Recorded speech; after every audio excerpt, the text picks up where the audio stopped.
Brando, mga alagad kami ng batas at napapaligiran ka na namin. Kaya sumuko ka na! Alagad ka lamang ng batas, samantalang ang batas ay nasa aking kamay!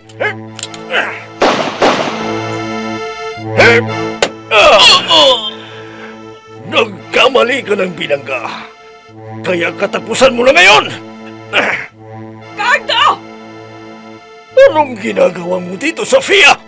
Ano man ang pinaplano mong gawin laban kay Nathan, parang awa mo na. Huwag mo nang ituloy. Anong ibig mong sabihin? Nalalaman mo ba yung sinasabi mo? Batid mo kung anong ginawa ng lalaki ito sa aking anak. Eh, dapat sa lalaki ito ay mamatay! Cardo, huwag! Plano mo pa yatang ipagtanggol ang lalaking ito na kinamumuhian mo! At ikaw, Nathan, magaling na pulis. Magdasal ka na dahil katapusan mo na! Nathan!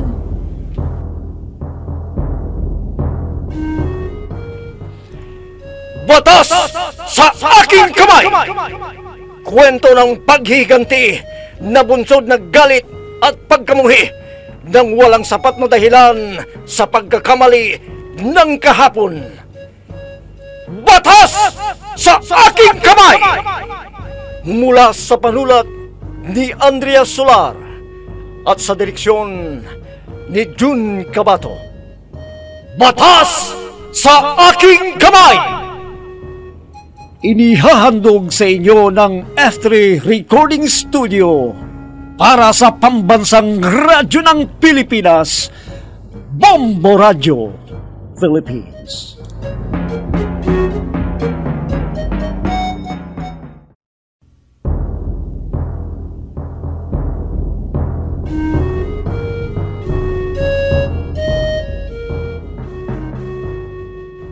At ngayon mga kaibigan, narito ang pagpapatuloy ng ating dulang pinamagatang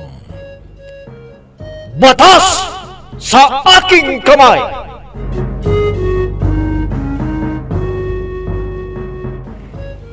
Gabi na. Naririto ka pa rin sa balkonahe. Pumasok ka na sa kwarto mo at nang makapagpahinga ka na. Yaya, hindi ko yata makakaya ang ganitong nararamdaman. Hindi ako sanay na wala dito sa bahay si Nathan. Naintindihan kita dahil nararamdaman ko rin ang nararamdaman mo. Mabuti ka pa nga eh. Kahit paano ay nararamdaman mo ang pagiging ina. Ako, gustuin ko man ay hindi pwede. Kung ang totoo niyan ay naiingit ako sa iyo, Yaya. Naiingit ako sa iyo, Yaya. Ikaw lang naman ang inihintay ko eh. Kung ano ang desisyon mo, yun ang mangyayari. Kung gusto mo, ipagtapat na natin ang katotohanan kay Nathan. Magdesisyon ka. Huwag. Pero nahirapan ka na, kamo. Okay lang ako. Hindi ko lang talaga mapigilan ang hindi masaktan at hindi malungkot. Hindi ako sanay na wala dito sa bahay si Nathan. Hindi ba't ito na ang panahong malaman ni Nathan ang katotohanan? Para ano? Para dalawa na kaming masasaktan at mahihirapan, ganun pa. Para maintindihan ni Nathan ang lahat. Hindi. Hindi ko magagawa yan. Okay na yung ganito. Okay na yung ako lang ang nahihirapan. Dahil mas nakakayo ko pag magdusa akong nag-iisa. Kaysa makita ko si Nathan na masasaktan ng labis-labis.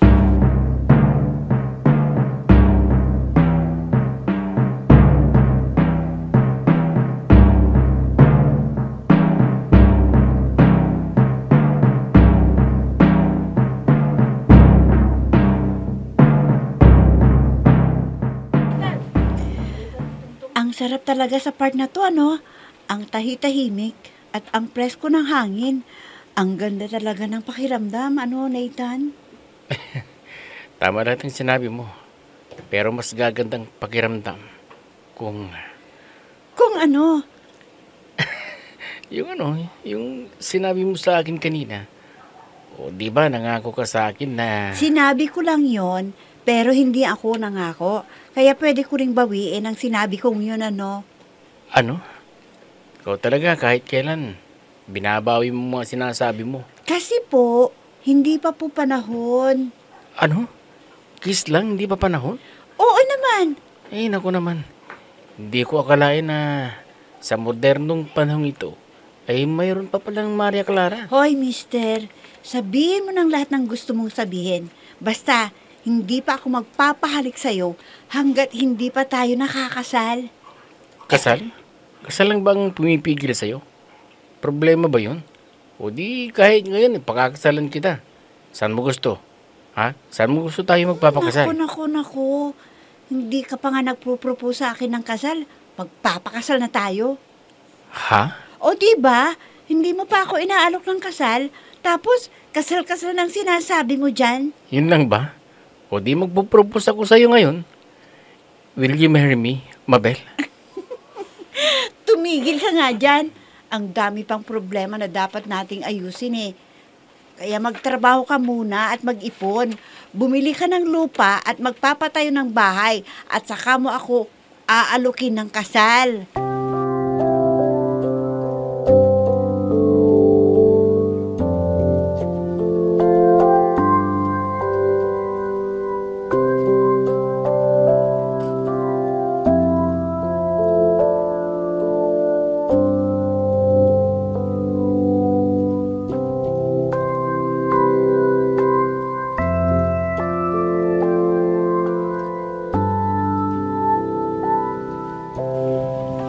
Kuya, Oh, Althea. Mabulit narito ko na. kailan ka pa dumating? Kanina pa. Kaya mabulit narito ko na para makaalis na rin ako. Ano? Aalis ka na naman? Narito ko naman eh. Siya nga pala. Kinausap ko ng doktor at sinabi ko sa kanya na gawin ang lahat ng kanilang makakaya para lang mabuhay si Papa. Yan din ang sinasabi ko sa kanila, kuya. Kaya lang, nag-aalala ako eh. Sa pwedeng abutin ng hospital bill ni Huwag mo Papa. lang problemahin yan. Bayad ng hospitalization ni Papa. Ha? Paano nangyari yun? Hindi pa nga ako nakakapagbayad eh. Pinakwenta ko ng lahat. Yung posibleng magastos ni Papa. Binayaran ko na. Ano? Oo, bayar na. Bakit? Saan ka kumuha ng pambayad mo? Pati ba yan kailangan mo pang malaman? Eh, okay. Sinabi mo eh. Oh, siya nga pala. Diyan ka lang at may titingnan lamang ako sa labas. Ano? At saan ka naman pupunta? Hindi ba't sinabi ko sa'yo nang aalis na ako? Althea! Bumalik ka rito!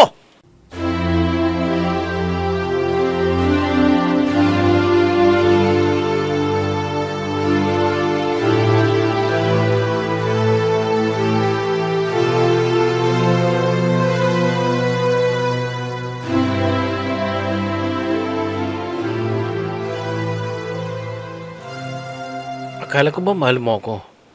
Bakit ngayon niyayaya kitang magpakasal, iayaw mo?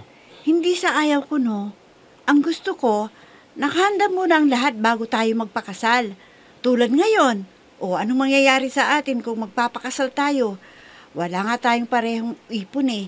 Eh ako wala akong ipon dahil ako ang breadwinner sa pamilya ko at nagpapaaral pa ako ng kapatid ko. O ikaw naman, walang trabaho. Paano tayo mabubuhay niyan? Nagmamahalan naman tayo eh. Wala tayong hindi magagawa basta mahal natin ang isa't isa. Ay, nako. Sa nobela lang yan. Dahil sa totoong buhay, ang pag-ibig lumilipad sa bintana kung kumakalam ang sikmura. Oo na. Baka sakali lang naman ako eh. Baka sakaling makalusot. Teka nga muna. Anong plano mo ngayon?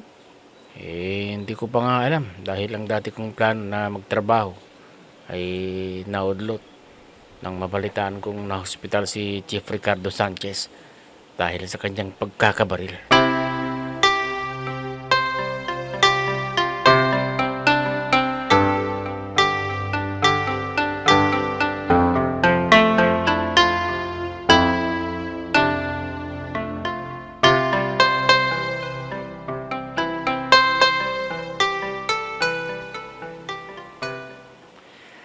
Anong gagawin mo sa labas? Narito si Papa.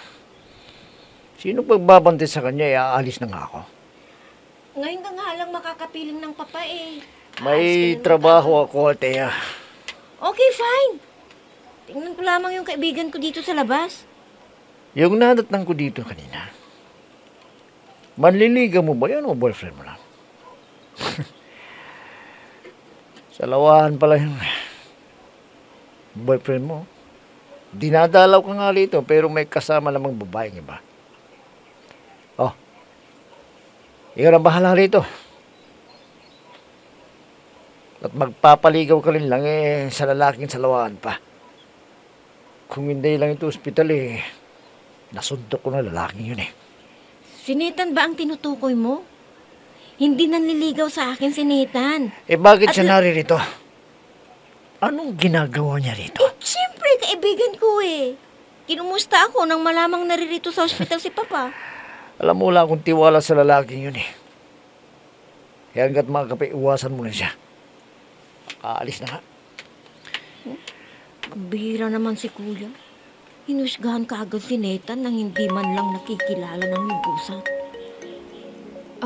May tumatawag sa akin. Teka nga't masagot ko na. Ibang numero. Sino kaya ang tumatawag na ito?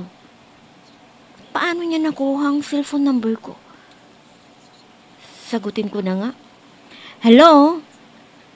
Oh, Ninong, kayo pala. Mabuti naman po at napatawag kayo. Iba na ho yata ang cellphone number nyo. Ganun po ba? Number ito ng anak nyo. Okay naman po. Opo, okay naman po si Papa. Kaalis lamang po ang kuya ko. Siya nga po pala. Kumusta po ang ginagawa ninyong pag-iimbestiga sa nangyari kay Papa? Nahuli na ho ba ninyo ang salarin? Ganun po ba? Sige po. Hintayin ko po ang resulta. Sige po, salamat po.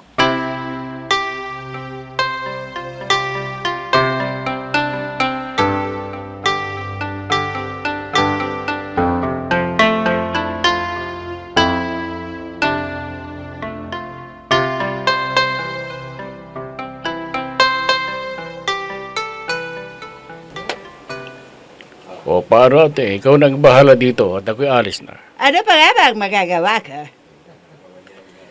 Sige na mga kasama. Naririnig mo ba yon? Hindi ba't si Brando yon? Okay. O boses niya. Yun ba ang tinuro mo sa kanya? Anong magagawa ko? Hindi ko naman hawak ang desisyon niya. Hindi mo nga hawak. Pero kontrolado mo naman ang droga. Pwede mong hindi siya bigyan. Pwede ba namang hindi ko bigyan? Droga siyang namamahala sa ating negosyo. Baka nakakalimutan mo na bago ko pa yan ginawang manager ng organisasyong ito. Customer ko na yan ng illegal na droga. Huwag mong sabihin ako ang nagturo sa kanya. Teka nga ate, hindi mo pa pala nasasagot ang tanong ko sa'yo noong isang linggo. Dad! Napapansin ko kasi na masyado kang concern sa Brando na yan. Napapatanong tuloy ako sa sarili ko. Ano nga? Concern ka kasi kay Brando. Mas concern ka pa nga sa kanya kaysa sa akin na kapatid mo. Umalis ka na kung aalis ka. Sige Sagutin na. mo muna ang tanong ko ate. Bakit ba ganyan na lamang ang pagpoprotekta mo sa Brando na yon? Ha? Ate? Bakit?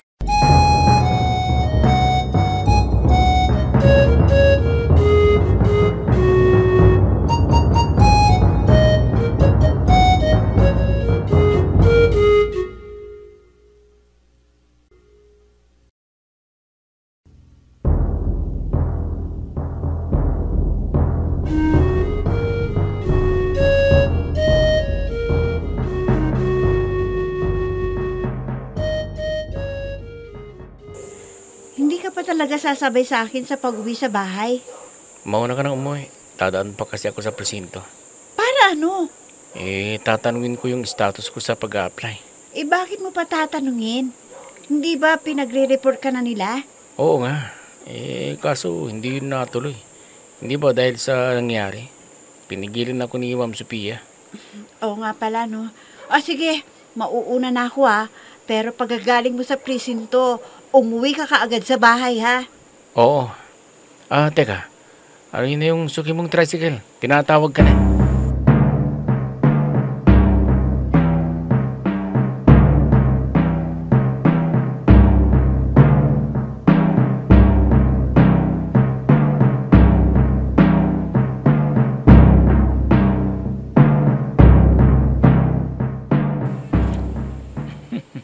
Ayun na si Mabel. Nakasakay na siya sa tricycle. Baka na magdidiretso na sa presinto para... Dito yung cellphone ko. Namiss ba ako kagandang babae yun? Hindi pa nakakareach sa akin tinatawagan na ako. Hindi naman pala si Mabel to, kundi si Althea.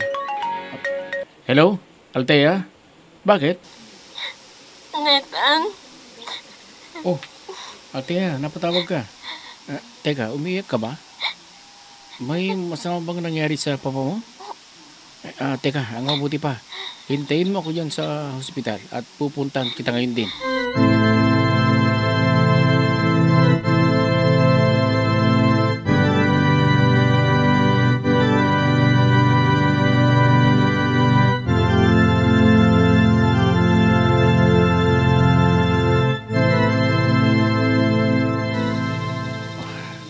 Ano kayang nangyari sa papa ni Althea? At halos hindi makapagsalita. Si Althea na, bakit narito siya sa labas? Bakit niya iniwan ang papa niya sa ICU? Baka naman tumating yung kuya niya. At yung kuya niya ang naiwan sa ICU. Malapit na ako sa kinatatayuan niya. Althea! Nathan? Bakit anong nangyari? May nangyari bang masama sa papa mo? Bakit nandito ka sa labas? Nathan? Althea, tama na. Nathan, di ko na yata kaya. Huwag mong sabihin yan. Kaya mo yan. Nandito ako. Althea! Ang kuya ko. Talaga bang wala kang kahihiyan? Kahit sa napakaraming tao nakikipagyapusan ka sa lalaki ito. Kuya naman. At ikaw lalaki, pwede ba? Huwag mong samantalahin ang pagkakataong tulad nito. Ha? Kuya, ano ba? Huwag mo namang bastusin ang kaibigan ko. Althea, sige. Nandito ng kuya mo. May makakasama ka na. Ang Sige. dami-dami pang sinasabi. Umalis ka na!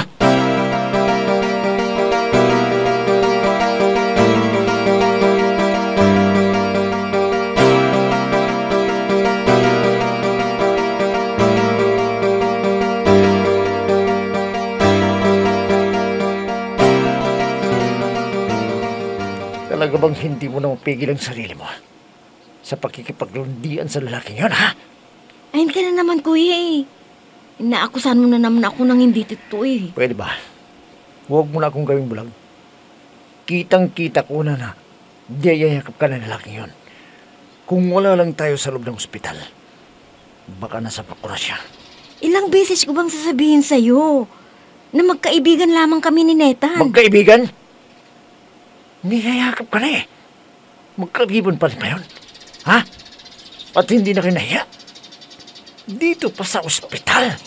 Nakita niya kasi akong umiiyak, kaya gesture lamang niya yun para pa i-comfort ako. Comfort ako. Lubumas ka pa talaga. Ha? Para makipagyapusan sa lalaki yan. At iniwan mo pa si Papa. Hindi ko iniiwan si Papa. Hindi mo iniwan? Bakit narito ko sa labas? Bakit wala ka sa ICU? Kasi pinasok si Papa sa operating room para operahan. Ano? Uupirahan si Papa? Oo. At kaya ako naririto sa labas dahil hinihintay kong lumabas yung doktor para alamin ko kung ano nang kalagayan ni Papa.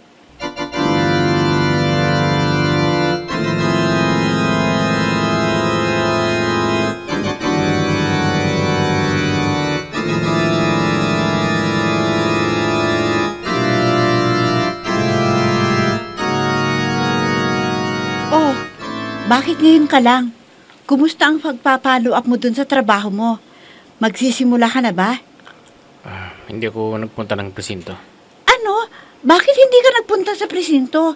Saan ka nagpunta kung ganon? Bakit ka ginabi? Pumunta kasi ako sa ospital eh. Ano? Pumunta ka na naman dun sa ospital? Bakit? Dahil na naman ba kay Althea ha, Nathan? Tinawagan kasi ako ni Althea. Althea na naman. Tapatin mo nga ako. Ako ba'y niloloko mo lamang? Oh, Mabel.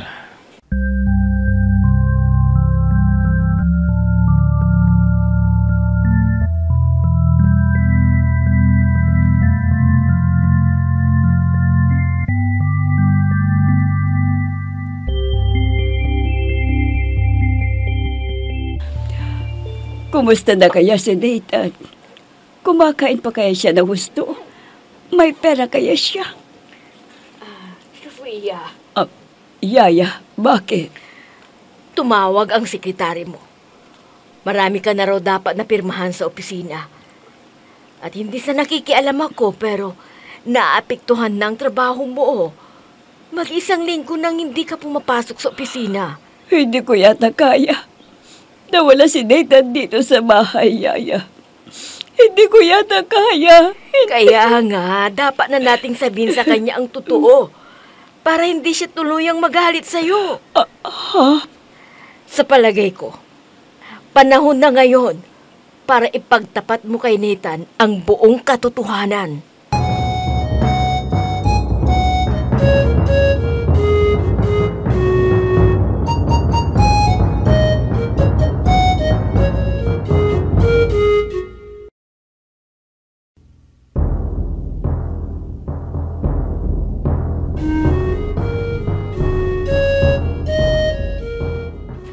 Tuluyan na nga kayang ipagtapat ni Sofia na anak niya, si Nathan.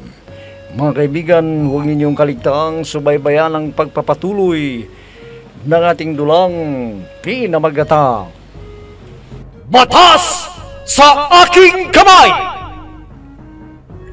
Mga nagbibigay buhay, sina Amid Diaz, Mayra Abrihal Narnola, Eva Alcoreza, June Cabato, Robert D. Guzman, Oscar Ora. Mula sa panulat ni Andrea Solar at sa direksyon ni June Cabato. Technical supervision at sa musika ni Oscar Ora. Batas sa Aking Kamay! Inihahandog sa inyo ng F3 Recording Studio para sa pambansang radyo ng Pilipinas, Bombo Radio Philippines.